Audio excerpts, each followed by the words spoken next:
Thank you for being here. This short video covers stroke risk and simple steps you can take to support your brain health. Whether you're part of Nourish or just learning more, we're glad you're taking this step. Enjoy this short video, and at the end, see how to learn more and get involved with research and the Center for Healthcare Innovation.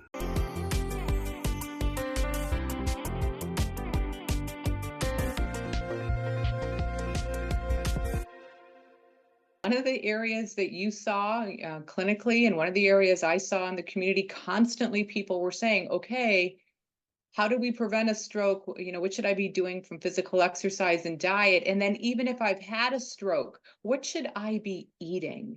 So let's talk about this passion that you had in the clinic area and me in the community. Let's talk about nutrition and what are you seeing in the hospital situation when it comes to advising about diet?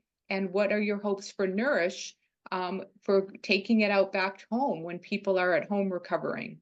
Yeah, wonderful. So what I was noticing is that in the hospital, they do have speech and nutrition people coming by, and a lot of the focus is on mechanics, like are you able to safely swallow? And do you have to eat mushy foods, or can you have, harder foods, crunchy foods? And so the type of diet. And then for everybody, we say, okay, heart healthy diet, American Heart Association, here's a pamphlet, here's a, handout for you to take home.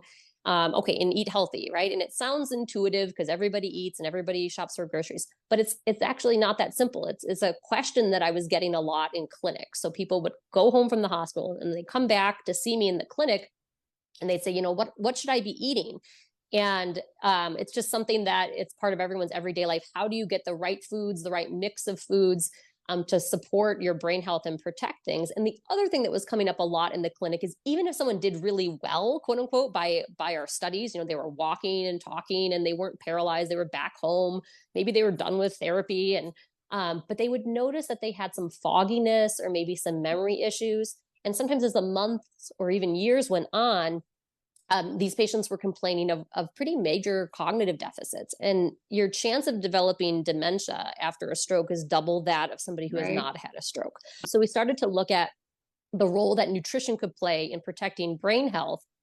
And this is where this collaboration between the cognitive neurologist, the nutritionist, and the stroke docs came about. Exactly. Well, this is where our collaboration started because of this, where we had to come together and really think about this, not just eat right, but ground that in research about what diet should we be focusing on and how should we be doing this. And again, taking it from the clinic, from the hospital to the community to really educate there. And then when you come back, hopefully for a follow-up visit and no new stroke, you can say to your physician that, hey, I've made these changes and I'm really preserving my brain. Thank you for being part of this conversation.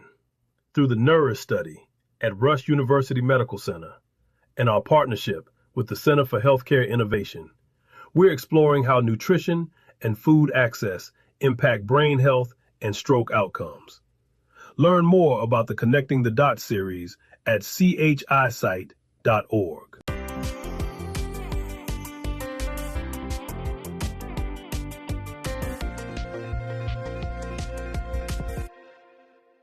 If you missed a study visit, that's okay. We're here to help. If you have questions, want to reschedule, or simply want to learn more about our work, please reach out to our field team using the contact information on your screen. We'd love to hear from you.